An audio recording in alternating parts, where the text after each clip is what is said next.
Hey everyone! Welcome back to the channel. Today, I'm about to tell you a story that will leave you questioning everything you thought you knew about family, loyalty, and power. Imagine this. You spend 12 years of your life pouring your heart, your sweat, and every waking moment into building something incredible. An empire that once was nothing but a struggling, dusty office on the edge of bankruptcy. And just when you finally succeed, when you're standing at the top, the people you trusted the most, your own family, look you straight in the eye and try to take it all away. But what if you were already 10 steps ahead of them? This isn't just a story about betrayal.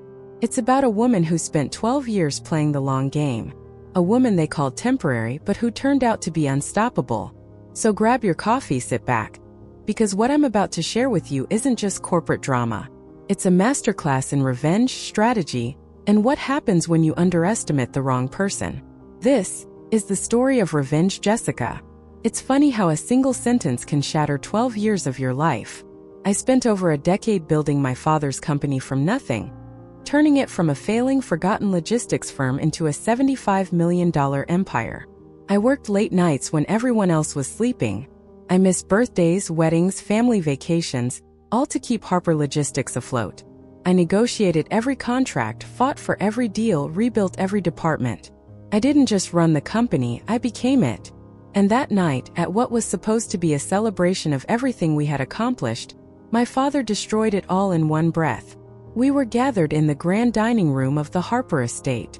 Crystal glasses clinking, silverware softly tapping on porcelain, the low hum of conversation echoing around the long mahogany table. The air was thick with congratulations, laughter, and pride. And I thought foolishly that pride included me. Until he stood up, glass in hand, smiled at me, and then looked at my brother. "Tonight," my father said, his voice booming across the table, "I want to share something special. A new chapter for our family. Starting next month, your brother Andrew will be taking over the company." Just like that. I smiled.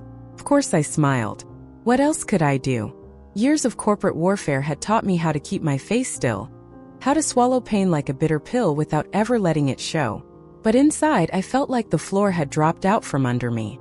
I glanced at Andrew. He lowered his gaze, pretending to be surprised, pretending to be humbled. But I knew that smirk hidden at the corner of his mouth too well. I had seen it too many times growing up. The smirk of a man who never worked for anything but always got everything. Andrew wasn't interested in logistics. He wasn't interested in strategy, in operations, in late nights and hard choices. He wasn't interested in the empire I had built. He was interested in the crown. And now my father was handing it to him on a silver platter. As the applause rippled around the table, as our family members and business associates raised their glasses to Andrew, I could feel it, the weight of every sacrifice I had made crashing down like a tidal wave. They were toasting to my replacement. 12 years. 12 years of fighting tooth and nail to save a dying company. 12 years of building, sacrificing, bleeding for something I believed in. And it had all been for nothing. Or so they thought. I met my father's eyes across the table. He looked so proud, so certain in his decision. And I realized then this wasn't a spontaneous choice. He had made up his mind long ago. I was never meant to keep the empire I built. I was just the placeholder, the worker bee, the daughter who could build the kingdom but never be allowed to rule it. They all thought this was the end of the story. But what they didn't know was that the real story was just beginning. Because while they were busy celebrating, I was already planning my next move. They wanted a new chapter. Fine. But I was about to rewrite the entire book. That night I didn't sleep.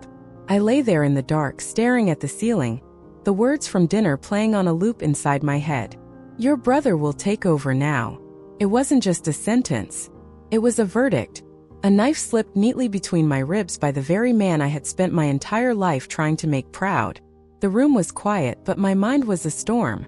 Every sacrifice, every decision, every hour I poured into Harper Logistics raced through my thoughts like a cruel slideshow. I remembered the nights I stayed in the office until sunrise, reworking contracts to keep us afloat. I remembered the phone calls I missed from friends who slowly stopped calling because I was always too busy. I remembered the birthdays I skipped, the relationships I destroyed, the life I gave up, all for this company. And for what?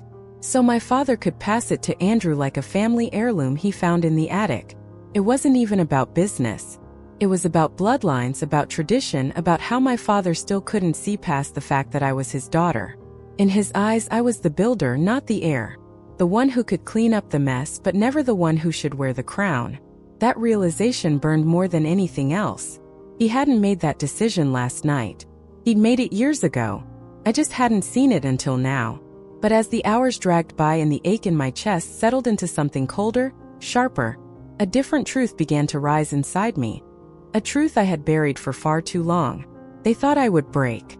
They thought I would smile politely, hand over the keys, and fade quietly into the background because that's what I was supposed to do. But they didn't know me. They didn't know that while I was spending 12 years building this company, I wasn't just building a business. I was building leverage. While Andrew was bouncing from one failed venture to another, I was sitting in boardrooms, making the hard calls, and slowly, quietly securing something far more powerful than a title control. They thought I was playing the game. What they didn't realize was that I had spent years rewriting the rules. My father's smile at dinner, Andrew's smug little smirk. They thought the battle was over before it even began. But it wasn't over. Not even close. Lying there in the dark, I made a decision. I would show them exactly who they had underestimated. And when I did, they wouldn't just lose their power. They would lose everything. Because I hadn't spent 12 years climbing this mountain to be pushed off the edge. I spent 12 years building an empire. And tomorrow they would finally understand that the empire wasn't theirs. It was mine. They thought I was powerless. They thought I'd built the house but never owned the land it stood on. What they didn't know was that, while they were busy playing checkers, I had been playing chess for 12 long years. You see, while my father paraded himself at business galas, shaking hands, smiling for cameras, and Andrew stumbled from one failed startup to another, I was in the trenches. But I wasn't just running day-to-day operations. I wasn't just growing revenue or signing contracts. I was laying traps. Quietly, methodically, without ever making a sound. It started small. Years ago, when the company was on the brink of collapse, my father needed capital badly. Banks wouldn't touch us, investors had walked away. So I stepped in. I poured in my own savings, negotiated private funding, even took out personal loans. In exchange, my father signed over 15% of his shares to me. He thought it was temporary. He thought once the company stabilized, he'd reclaim them. He never did. A couple of years later, during a messy lawsuit with a former partner, he needed legal leverage. Again, I stepped in. I fronted the legal costs, put my name on the line. In return, another 10% of shares came my way as collateral, of course. Another temporary arrangement. He never asked for them back. But it wasn't just about the big moves. Behind the scenes, I bought out minor shareholders who had lost interest. I made sure that any time someone wanted to exit quietly, I was the one writing the check. No fanfare. No headlines. Just clean, quiet acquisitions, buried under paperwork no one ever bothered to read. By the time anyone thought to look, it was already too late. On paper, my father was still the founder. Andrew the heir apparent. But legally, structurally, I held 60% of the company. The majority stake. The real power. They never paid attention to the fine print because they never thought I mattered enough to read it. And that was their first mistake. The night after that disastrous family dinner, while they were toasting each other's so-called victory, I was sitting in my home office, pulling up every contract, every document, every signature that tied Harper Logistics to me. This wasn't an accident. It wasn't luck. It was design. Years of strategy. Years of patience. Years of playing the long game while they played pretend. They thought they were the players moving the pieces. But the truth was, they were never even on the board. And tomorrow, when I walked back into that office, the one I had built, the one I had bled for, I wasn't going to beg for a seat at the table. I was going to flip the whole damn table over. They thought they had outplayed me. But the game hadn't even started. The next morning, I arrived at the office earlier than I ever had. The sun hadn't even risen fully yet, but I was already walking through the front doors of Harper Logistics, the company I had built, the empire they thought they could steal. The lobby was quieter than usual, almost unnervingly so. The usual hum of casual chatter, the polite greetings from employees as I passed by, all of it was missing. Instead, there were whispers, glances, Conversations that stopped the second I walked past. Everyone had heard the news. Word travels fast in an empire, especially when the family at the top is tearing each other apart. They knew my father's announcement from the night before. They knew Andrew was being handed the throne, and they were watching me now, wondering if I would crumble, if I would fade away quietly like the dutiful daughter they always assumed I was. I didn't acknowledge the stares. I didn't slow down. I walked like I owned the place because I did. Upstairs, I stepped into my office, my sanctuary, my war room, and shut the door behind me. My heartbeat was steady, my breath calm. I wasn't nervous. I wasn't afraid. I was ready. I had precisely 15 minutes before my father and Andrew would show up, expecting me to help them with their transition, expecting me to step aside like a good little soldier. They had no idea what was waiting for them. I sat behind my desk and powered on my computer. The screen flickered to life, revealing folders and documents no one had ever bothered to check. I pulled up the executive shareholder agreement, the ownership records, the paper trail they had ignored for years. Everything was in place. The clock ticked. At exactly 9 a.m., there was a knock at my door, sharp, purposeful. I didn't answer. A second later, the door swung open and there they were. My father walked in first, carrying himself like a king ready to claim his crown. Andrew followed, dressed in an expensive navy suit, his expression smug, victorious. He thought today was his coronation. They had no idea they were walking straight into an ambush. "Jessica," my father greeted, his voice calm, controlled, like he was doing me a favor by being polite. "I assume you're aware of the transition happening today." "Transition?" I echoed, leaning back in my chair. Interesting choice of words.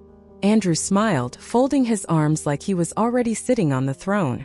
My father continued, already moving past me in his mind. "Andrew will be stepping in as the new CEO. We'll need you to assist with the handover, of course. Bring him up to speed before you officially move on." I smiled then, slow and deliberate. "Dad," I said softly, "I think you're mistaken about something." His face twitched just for a second. A crack in the mask of authority he wore so well. "This isn't up for debate," he said, his voice tightening. "We've made our decision." I leaned forward slightly, never breaking eye contact. "Oh, I know you've made a decision," I replied. "The thing is, you don't actually have the authority to make it." That was the moment everything changed. The moment they realized they hadn't walked into a celebration. They had walked into a reckoning. Before we dive into what happened next, I want to pause for a second and ask you something. What would you do if you were in Jessica's place? 12 years of blood, sweat, and sacrifice, only to be pushed aside like you never mattered. Drop a comment below and tell me, do you think Jessica was right to fight back? Or should she have walked away and let them have the empire she built? I'm reading every comment because honestly, this story isn't just about business. It's about how far we're willing to go when the people closest to us betray us. The boardroom was cold, not in temperature but in tension. I stood at the front, facing the long table where my father and Andrew had seated themselves, side by side like kings awaiting a coronation. Around them, a few senior executives who had been hastily called in that morning. No one knew why. They all assumed they were here to witness my graceful exit. They were wrong. My father glanced at me expectantly, tapping his fingers against the polished wood table. "Jessica, let's not waste time," he said. "We have a lot to get through today." I nodded slightly, my expression unreadable. "You're right, Dad," I replied, walking to the corner of the room where the large screen was mounted. "We shouldn't waste time." With a single click, the screen behind me lit up. It wasn't a slideshow. It wasn't an exit plan. It was a legal document. The executive shareholder agreement. My father's eyes narrowed slightly. Andrew glanced at it, confused, already impatient. "What is this?" my father asked, voice clipped. I didn't answer immediately. Instead, I highlighted a specific clause on the screen.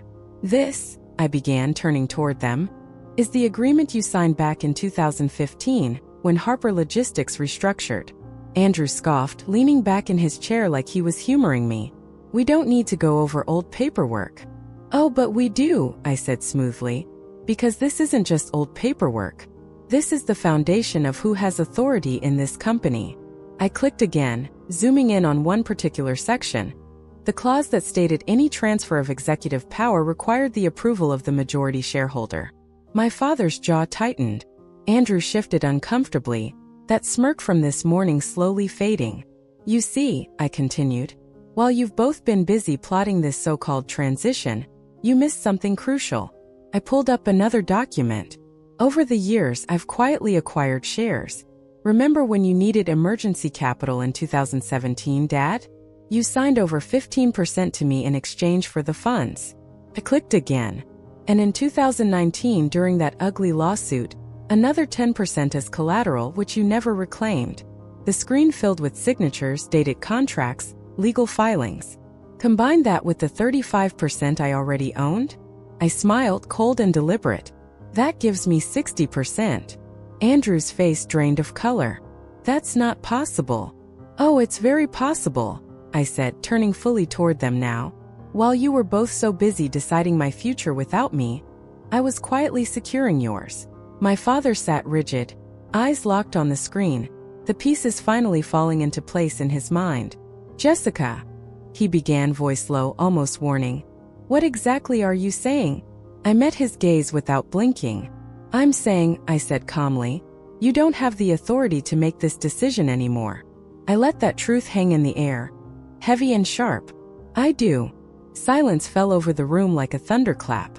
The so-called king and his chosen heir had just realized they were no longer sitting on thrones. They were sitting at my table. And the game they thought they were winning, it was already over. The silence in the boardroom stretched long and thin like a wire about to snap. My father sat motionless, his face carved from stone. Andrew, on the other hand, was visibly shaking, his knuckles white as he gripped the edge of the table. For the first time in his life, he looked lost, like a man who just realized the ground beneath him wasn't solid. I let the silence linger for a moment longer.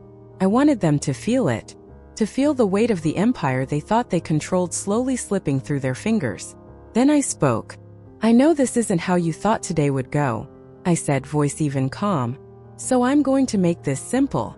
I walked back to my chair, sat down across from them and folded my hands. You have two options. Andrew's eyes snapped to mine, full of disbelief and fury.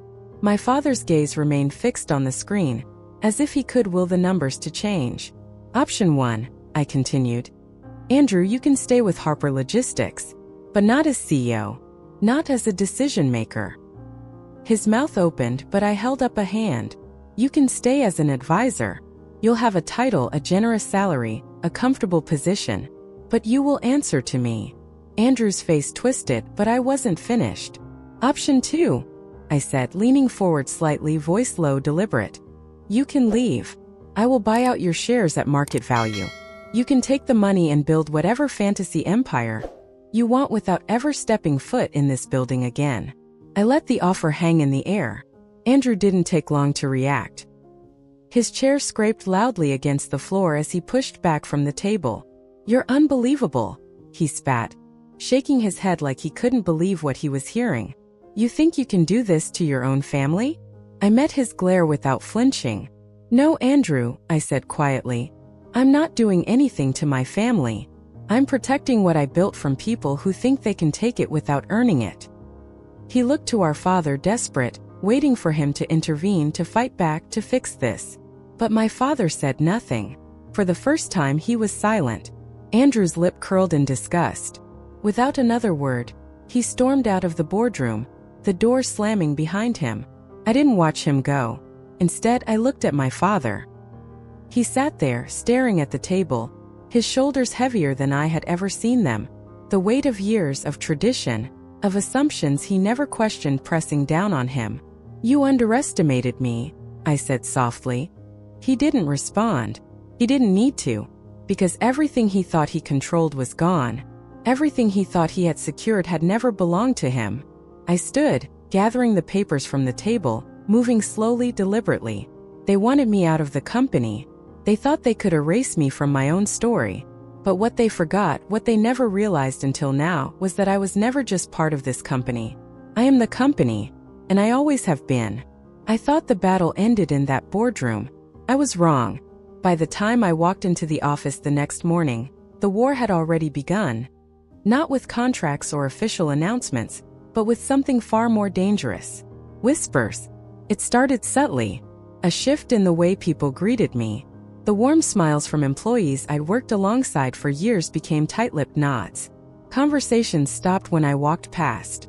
Department heads who used to seek me out for advice suddenly became too busy to look me in the eye. The phone calls from investors slowed. The congratulatory emails from partners stopped. At first, I thought it was the aftershock of what had happened, the fallout of family drama bleeding into the workplace. But it was more than that. It was coordinated. That night, I got the first call. An old board member, someone who had always been in my father's pocket, casually asked if I was doing okay, if maybe all this stress was too much. He mentioned, almost in passing, that he'd heard concerns about whether I was stable enough to lead the company long-term. The next day, another call. A family friend. A former investor. A supplier. The message was always the same, wrapped in polite language but sharp underneath. Was I really fit to lead? Did I have the company's best interest at heart? Was I being too emotional, too ruthless, too unpredictable? I knew exactly where it was coming from. My father. Andrew. Their last desperate play. They couldn't take me down legally, so they had turned to the oldest weapon in the book, perception. They were calling board members, executives, clients, anyone who would listen, painting me as cold, power-hungry, a woman who had stabbed her own family in the back, a daughter who had betrayed the people who gave her everything. They wanted to make me the villain of my own story.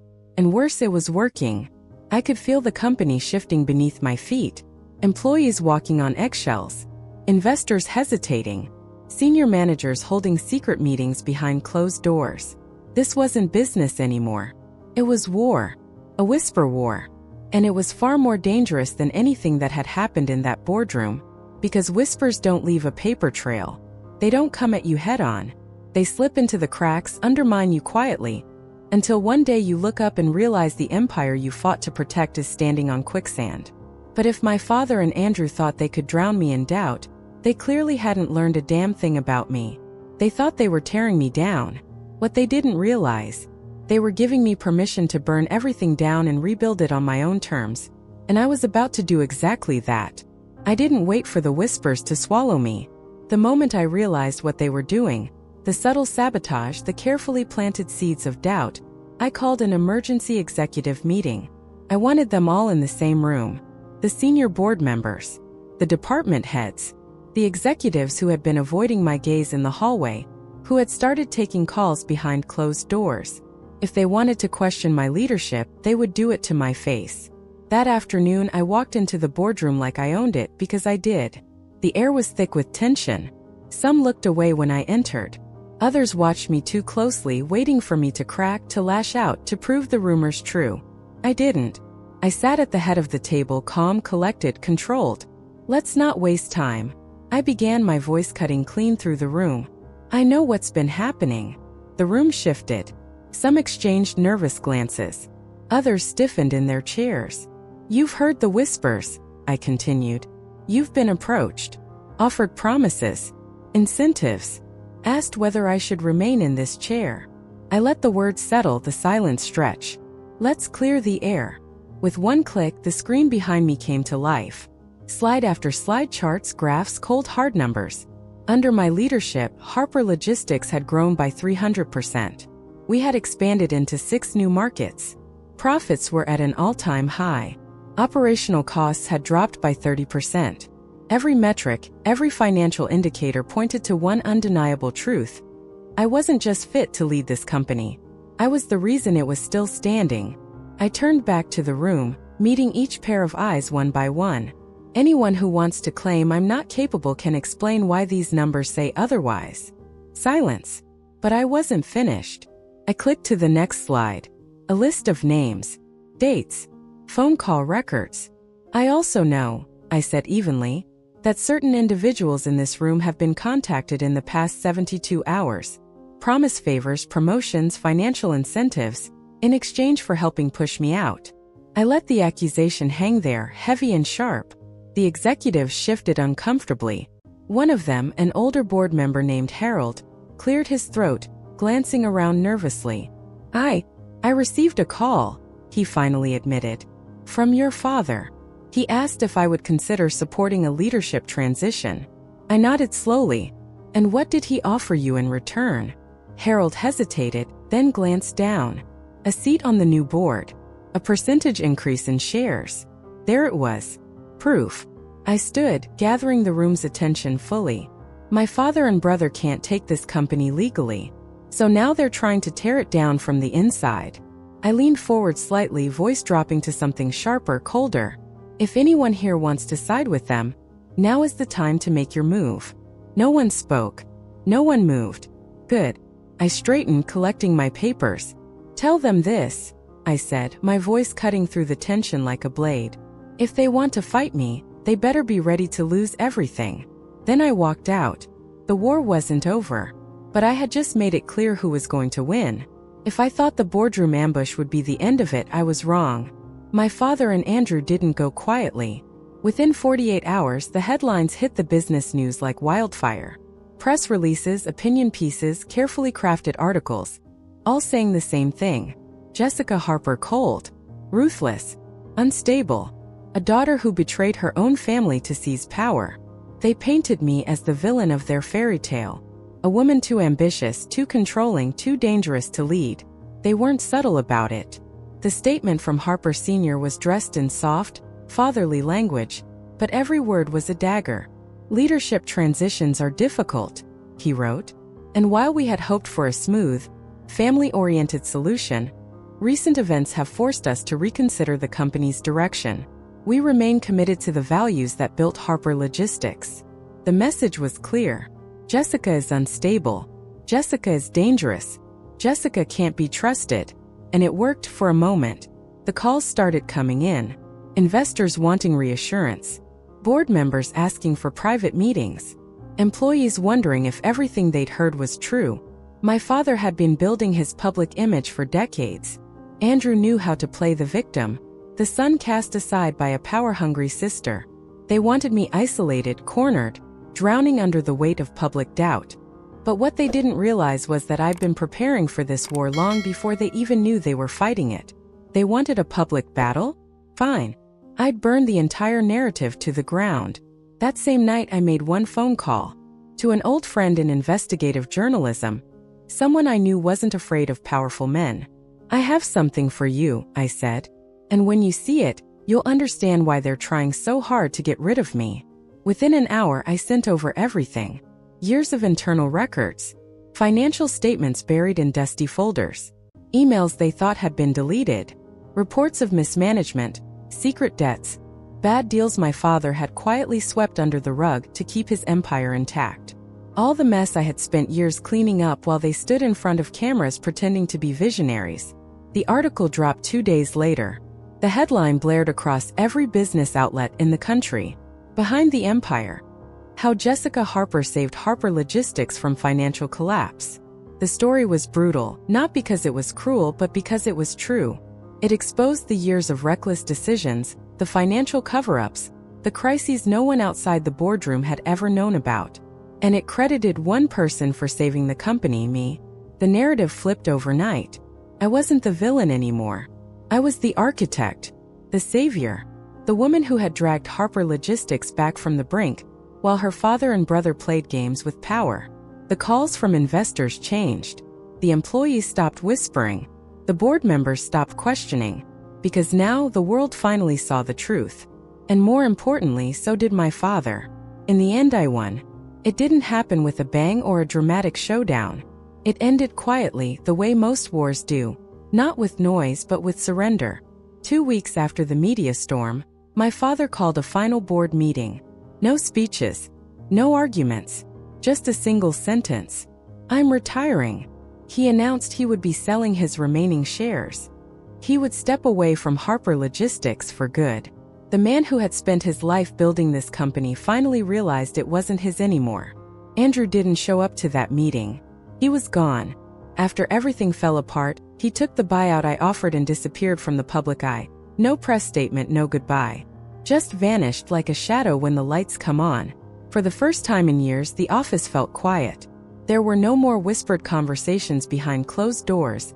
No more passive-aggressive smiles in the hallway. The board aligned behind me. Investors returned. Departments stopped waiting for the next shakeup and started working again.